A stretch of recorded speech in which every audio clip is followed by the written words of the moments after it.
क्या चंद्रदेव की काया का रोग समाप्त हो जाएगा? शंकर भगवान मुस्कुराकर बोले कि चंद्र के अंदर एक अभिमतता थी कि उसके अंदर एक अभिमान था कि मैं बड़ा सुंदर हूं और मेरी सारी रानियां इतनी हैं, उन रानियों के साथ में गिरा गया।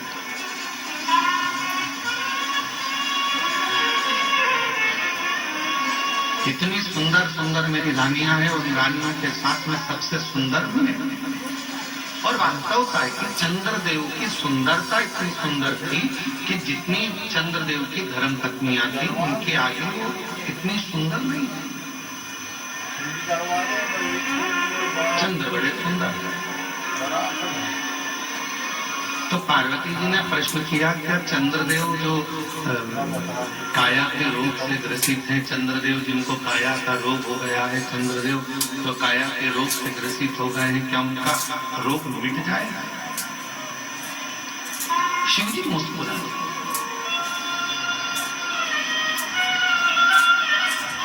जब किसी के शरीर में कष्ट आता है, किसी के शरीर में रोग आता है और वो शिव जी के मंदिर में एक लोटा जल चढ़ाना प्रारंभ करता है, तो मोहल्ले के लोग हंसते हैं।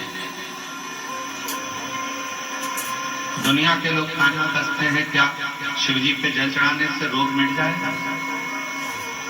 क्या शंकर जी पर एक बेलपत्र चढ़ाने से, क्या शहद लगाकर बेलपत्र चढ़ाने से क्या इसका सफलता मिल जाएगा? हंसते हैं। इसीलिए पूरी दुनिया में ऐसा कहीं नहीं मिलेगा जो कुबेरेश्वर धाम पर एक ऐसे कमरे का निर्माण कराया जा रहा है जिस कमरे में चारों तरफ कांच रहेंगे और दुनिया के लोग जो जिनका कार्य हो जाता है, जो पत्र लिखते हैं, वो पत्र उस कमरे में भरे जाएंगे, जिससे युगों युगों तक वो पत्र रहे और दुनिया के लोगों को मालूम पड़े कि शिव कैसे। एक लोटा जल सारी समस्या का हल कैसे हो सकता है, वो उस कमरे में रखे हुए करोड़ों करोड़ों पत्र उसका जवाब देंगे। आने वाली पीढ़ियां जब उस पत्र को निकालेगी, पढ़ेगी, तो उसको मालूम पड़ेगा कि हमारे भारत संस्कृति में, हमारी भारत संस्कृति में, हमारे भारत के संस्कारों में शिव जी की आराधना का कितना फल है कि करोड़ों पत्र इतने रखे हुए हैं और बाबा देवादेव महादेव एक लोटे जल से उनके दुख को मिटा दिए हैं। ये पत्र प्रमाण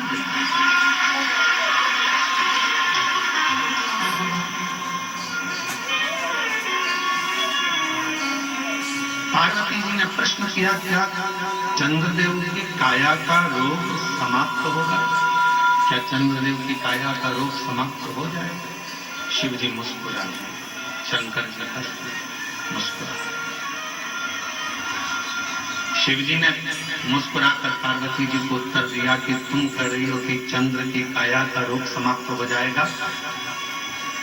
चंद्र के अंदर थोड़ी सी अभिमतता है, थोड़ा अभिमान, और जिस दिन वो अभिमान चला जाएगा, शिव जी कहते हैं मेरा विश्वास पक्का कहता है कि चंद्र की काया का रोग भी ठीक हो जाएगा। जहां अभिमान गए, जहां अहम गए, जहां अभिमत्ता चली गई, अहंकार चले गए, उसको अंदर से खाली होना पड़ेगा। किस किसके घर में अलमारी है? हाथ उठाओ जरा जिनके घर में अलमारी है। अलमारी नहीं हो तो अटैची हो, अटैची नहीं हो तो संदूक हो, संदूक नहीं हो तो पेटी हो। किस किस के घर में? सबके घर में है ना।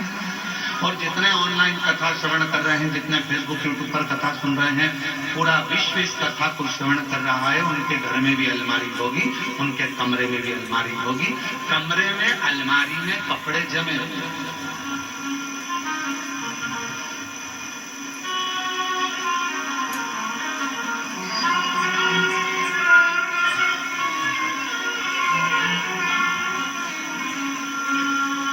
नितिन जी है, नितिन जी अलमारी है, कमरे भरे, अलमारी में कपड़े भरे हैं। अच्छा ठीक है। अब मान लो अलमारी भरी पड़ी हुई है, उसमें अलग से कपड़े डालोगे तो जाएंगे क्या? नहीं जाएंगे, गिर जाएंगे, भराएंगे नहीं, जाने का। मेरी माताओं, तुम्हारे कमरे में, तुम्हारे रसोई घर में मसालदान जानते क्या बोलते? मसालदानी, हमारे यहाँ मसालदानी बोलते हैं, जिसमें मसाला भरा जाता है। उसके हल्दी उसके अंदर भरी है डब्बे में, नमक भरा हुआ है, मिर्ची भरी हुई है, उसको दबा दबा कर तुमने भर दिया। अब उसमें जगह नहीं है तो कैसे भरोगा? भराएगा क्या? क्या करना पड़ेगा? मसाला भरने के लिए मसालदानों को खाली करना। अलमारी में कपड़े रखने के लिए अलमारी को थोड़ा खाली करना पड़ेगा। उसी तरह भगवान तो तुम्हारे हृदय में आकर बैठने को तैयार बैठा है, पर अंदर इतना अहंकार भरा हुआ है, अंदर इतना लोभ भरा हुआ है, अंदर इतनी तृष्णा भरी हुई है, अंदर इतनी आसक्ति भरी हुई है, अंदर इतना इतना काम भरा हुआ है कि परमात्मा कह रहा है कि पहले इसको खाली कर दे तो मैं तेरे अंदर आकर बैठ जाऊं, और मैं बैठ जाऊंगा, खाली नहीं होगा तो बैठ नहीं पाऊंगा। भीतर से थोड़ी सी अभिमतता को, थोड़े से अहंकार को खाली कर। जैसे अहंकार खाली हुआ, जैसे अभिमतता खाली हो गई, जैसे अभिमान खाली हो गया, बस अहम जैसे ही खाली होगा वैसे ही शिव भीतर आ जाएगा। शिव जी ने मुस्कुराकर पार्वती जी से कहा कि पार्वती, चंद्र की काया का रोग समाप्त हो सकता है, बस चंद्र को थोड़ा अभिमान खाली करना पड़ेगा, अपने भीतर से अहम को थोड़ा खाली करना पड़ेगा।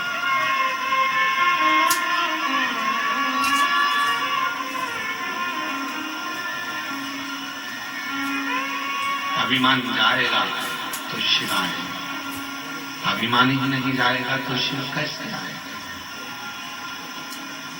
थोड़ा सा अभिमान को खाली करो। ये भगवान शिव मुस्कुराकर पार्वती जी को उपदेश दे रहे हैं कि पार्वती, अगर चंद्र को ठीक होना है, चंद्र को काया का रोग समाप्त करना है, चंद्र को स्वस्थ होना है, तो अंदर से थोड़ा सा अहंकार सुंदरता का निकालकर बाहर फेंकना।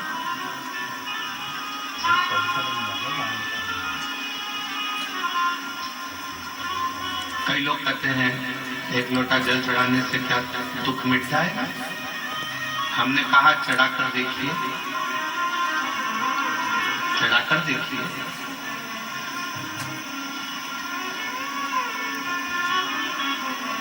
फिर किसी ने कहा क्या शिव जी पर बेलपत्र चढ़ाने से तकलीफ मिट जाएगी? हमने कहा चढ़ाकर देखिए। क्या श्री शिवाय नमस्तुभ्यम बोलने से दुख मिट जाता है? हमने कहा बोलकर देखिए।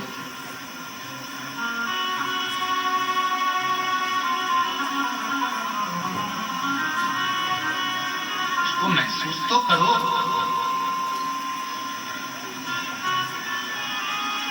आप महसूस ही नहीं कर पाते। मिलेगा, दुख भी कटेगा, तकलीफें भी कटेगी, कष्ट भी मिटेगा, बीमारी भी मिटेगी। कब मिटेगी? जब तुम्हारा विश्वास पूर्ण होगा और भीतर से तुम्हारा अहंकार, अभिमान जब समाप्त होगा और तुम पूर्ण तरह से शिव पर आश्रित हो जाओगे, तब शिव तुम्हें संभालेगा, तब शिव तुम्हें संभालेगा।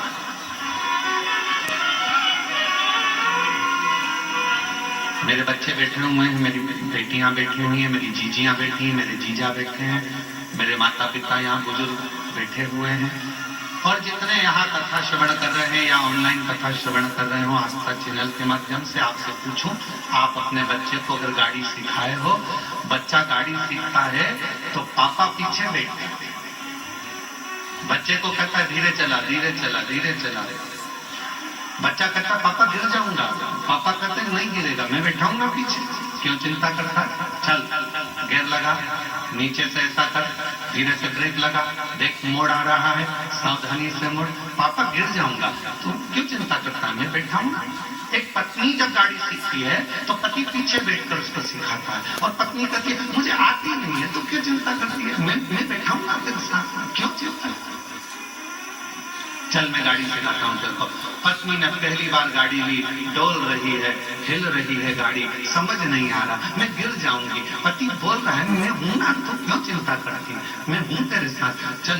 बेटी गाड़ी सीख रही है, बाप कहता है क्यों चिंता करती है, मैं हूं ना तेरे साथ। उसी तरह एक बच्चे को जब पिता गाड़ी चलाना सिखाता है तो कहता है मैं पीछे हूं, तो टेंशन मत ले, तू तो चला, आगे बढ़, मैं थोड़ा सा ध्यान रखना, सामने ध्यान रखना, एकाग्र चित्त रखना, ध्यान रखना, बाजू वाले परिस्तर सब पर ध्यान रखना।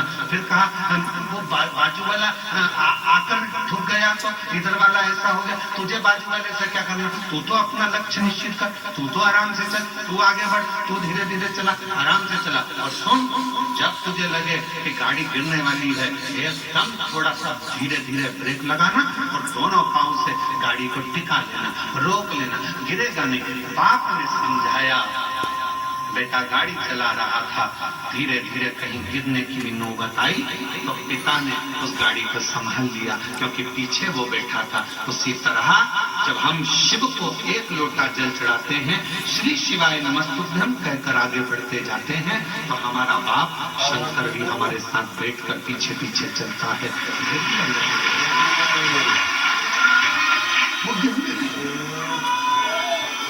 हम तो बाबा के भरोसे चलते हैं,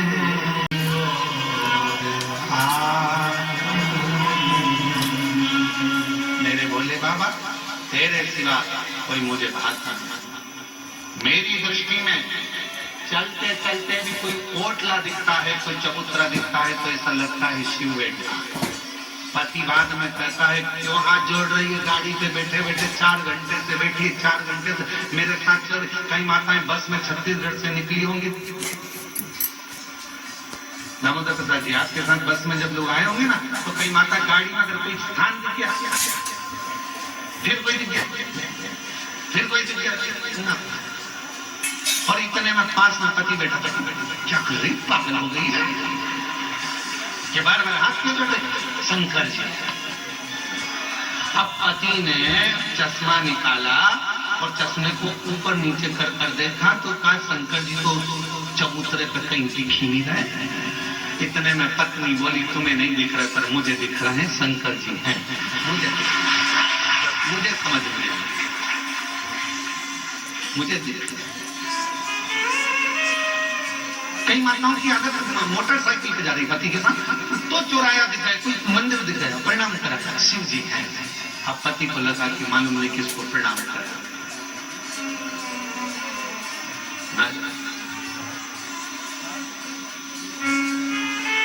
दिल हृदय शिव से जुड़ा हुआ है, शंकर से जुड़ा। और जब ये दिल, ये हृदय जो परमात्मा से जुड़ा हुआ है, परमात्मा से लगा हुआ है, वो हर जगह पर, प्रत्येक स्थान पर वो शिव को देखता है, वो शंकर को देखता है प्रत्येक।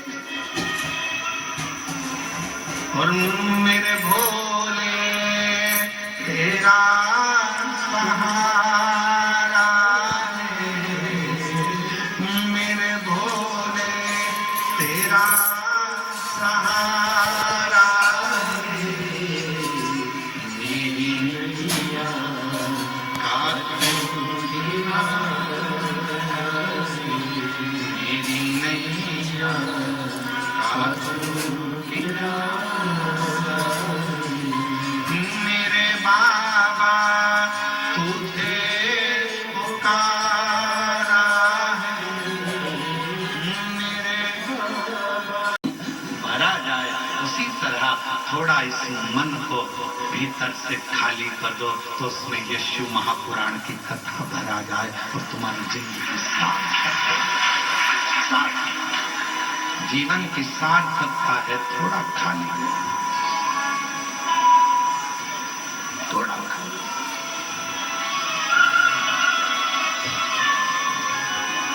आज का व्यक्ति बहुत भरा हुआ है, आज का व्यक्ति बहुत भरा हुआ है, बहुत बहुत साथ कह देती है मैं तो मेरी बहू से यहाँ तक भरी बैठी हूँ, बोलो बोलो सही है ठीक है। बमुआ क्या देती है, हमारी मम्मी का तो नाम मत लेना, उनका तो हम इससे भरे बैठे हैं साहब, यहाँ तक जब देखो जब टोके, जब देखो जब ये, जब देखो जब वो, जब देखो भरे ननद पे देती है। हाँ हम बहुत भले बैठे हैं, हम हमसे मत पूछो, हमारी भाभी हमारे को कैसा स्वभाव, भाभी कहती है हमारी ननद का हमसे मत पूछो, हम भले बैठे सब एक दूसरे से, भाई भाई के लिए कह रहे हैं, हम जानते हैं हमारे भाई को, हम सब भले बैठे, हमसे फालतू बात मत करते, हमको सब जानते हैं, सब भले बैठे। चेला गुरु से, गुरु चेले से, भाई भाई से, बहन भाई से, पति पत्नी से, पत्नी पति से, सब हमसे मत, सब भरे हैं। निवेदन है, इस भरे रहने से काम नहीं चलेगा, अंदर से थोड़ा सा जो अंदर कचरा है, तुम ये सब बात जानकर तुम और सरल भाषा से समझो। अपना मोबाइल में बहुत सारे मैसेज आते रहे, बहुत सारे वीडियो आते रहे, बहुत सारे चित्र आते रहे, तुम्हारा मोबाइल भरा जाएगा तो फिर वो धीरे धीरे हैंग मारने लगेगा। बोलो बोलो सही है कि गलत, चलता ही नहीं है।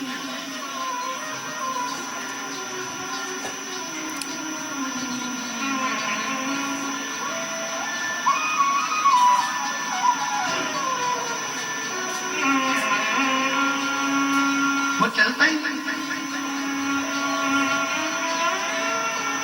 जब देखो जब वो हैंग मार जाए, जब देखो जब फिर लेके बैठ गए, देख तो रहे ये चल नहीं रहा, ये चल नहीं रहा,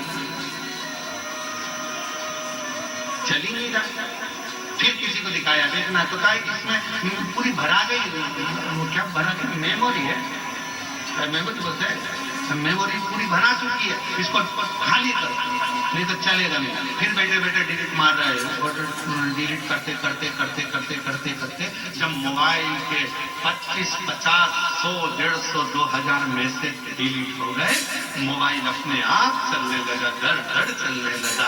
बस आपको भी अगर जिंदगी में अच्छे चलते रहना है तो अपने माइंड में, अपने बुद्धि में जो तुमने बहुत सारा ना जाने इसने ये कह दिया, उसने वो कह दिया, उसने ऐसा कर दिया, उसने वैसा कर दिया, ये जो अंदर भर के रखे हो ना, ये धीरे धीरे डिलीट करना प्रारंभ करो तो मेमोरी एकदम क्लीन होगी, तो भगवान शिव उसके अंदर प्रवेश करेगा और जीवन अच्छे से जीवन।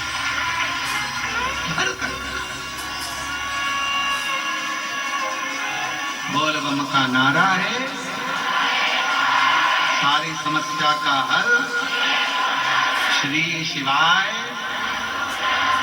तो ये थोड़ा डिलीट करना प्रारंभ, बहुत सारा। किसी ने कुछ कहा, भगवान ने 2 कान का के लिए दिया है, कथा सुनना तो दोनों कान से सुनना, अंदर भर लेना, और अगर फालतू की बात आए तो इधर से सुनो, इधर से निकाल।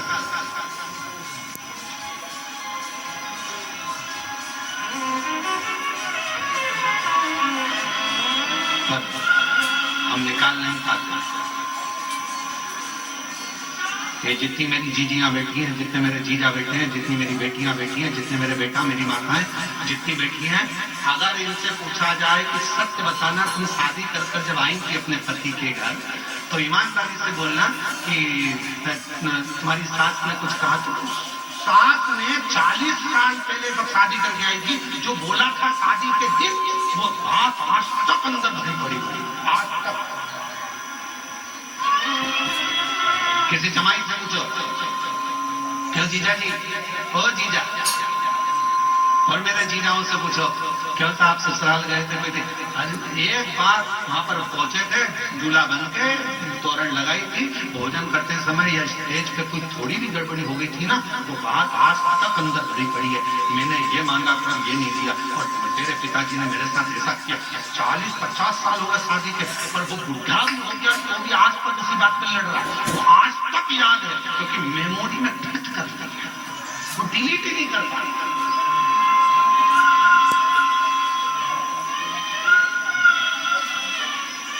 वो डिलीट ही नहीं हो रही,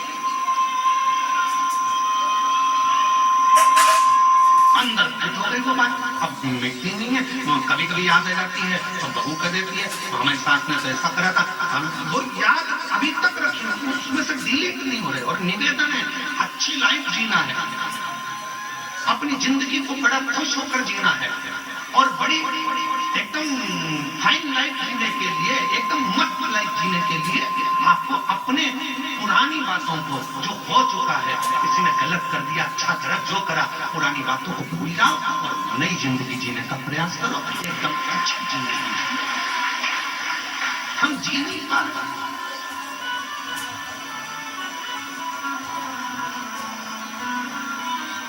अभी 1 महीने पहले की बात है, एक माता जी यहाँ पर बैठी हुई थी गौशाला के सामने होटल पर।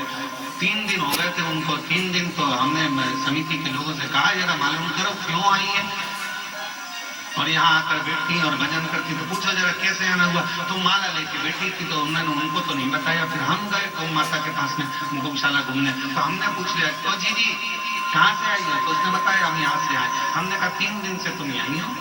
हाँ गुरु जी। क्यों बैठी हो? वो मेरी जो ननंद है ना, उसने मेरे साथ बहुत बुरा किया है, अब मैं शंकर जी से ये मांगने आई हूँ उसके साथ में ये साथ। फिर हमने उसके पास में हम भी बैठे और हमने बैठकर उसको कहा जी एक बात बता, अपना वरदान भगवान देने के लिए आए, अभी पहुंच गई क्या? हाँ क्या तुम्हारे पाँव में तकलीफ थी, कोई दिक्कत? नहीं मैं तो बिल्कुल बढ़िया आराम से घूम रही हूँ, जल चढ़ा रही हूँ, शंकर की पूजन कर रही हूँ, कथा सुन रही, भोजन करने भी जा रही हूँ, माँ से पीछे से जाती हूँ, लाइन लगती है, मैं तेरे को कल वीडियो कॉल करके बताऊंगी हो, मैं इतनी पीछे से जाके वहां जाकर भोजन करती हूँ, ऐसी बढ़िया चल रही हूँ, घुटने में कुछ नहीं। जब तुम कुबेरेश्वर बाबा के धाम से जब ये कहोगे कि मेरा शरीर का कष्ट चले गया, तो यहाँ से जाने के बाद तुम्हारे शरीर में रोग रह नहीं सकता, कष्ट हो ही नहीं।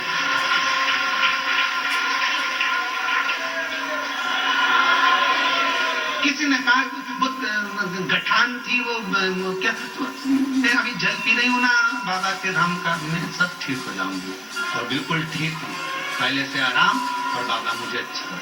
हम तो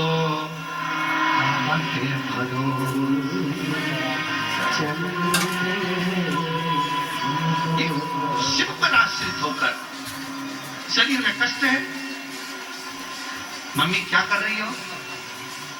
प्रदोष में बाबा की खिचड़ी बनती है, यहाँ का नियम है कुबेरेश्वर धाम का, सुबह के समय पर 10 साढ़े 10 बजे भोजन चालू होता है, उसमें रोटी, सब्जी, मीठा, नमकीन, खिचड़ी, ये 5 चीजें सुबह के भोजन में रहती है। आप लोग पाए होंगे।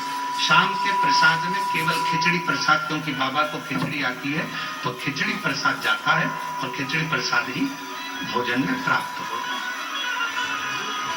खिचड़ी प्रसाद भी पाओ बाबा का, तो यह मान कर पाना कि मेरे शरीर में जितनी रोग, जितनी बीमारी, जितने दुख, जितनी तकलीफ, मेरे बाबा ये प्रसाद तेरा पाऊंगी तो मेरा दुख समाप्त हो जाएगा, मेरे भीतर का रोग समाप्त हो जाएगा, कष्ट मिट जाएगा। वो खिचड़ी भी अमृत का काम करेगी और तुम्हारे जीवन को ऊर्जा प्रदान करेगी। इसको भोजन जैसे नहीं, प्रसाद है, ये झूठा नहीं छूटना चाहिए, इसको पाऊंगी, ये प्रसाद।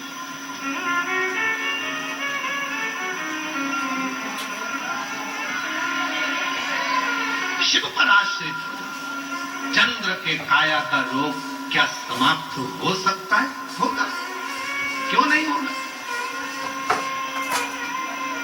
इंसान और ईश्वर दोनों में एक बहुत बड़ा अंतर है। इंसान और ईश्वर में बहुत बड़ा अंतर है। इंसान किसी व्यक्ति के 99 काम कर दे और एक काम ना करे तो इंसान उसका विरोधी हो जाता है। बताओ, हमने एक काम बोला था, उसने करा ही नहीं, 99 तो कर दिए थे ना। जब 99 काम कर दिए तो 99 याद करो, वो एक काम नहीं करेगा ना तो याद आ जाएगा उसने मेरा एक काम नहीं करा। इंसान 99 काम कर दे और एक काम नहीं करे तो विरोध हो जाता है, इसने मेरा एक काम नहीं करा। अरे भाई, पहले के 99 काम गिन दे, वो कर दिए। ये इंसान है। और ईश्वर कैसा होता है? इंसान और ईश्वर में अंतर है। इंसान 99 काम कर दे और एक नहीं करे तो लोग विरोध करते हैं, लोग नफरत करते हैं, लोग द्रोही हो जाते हैं, लोग दुश्मन हो जाते हैं।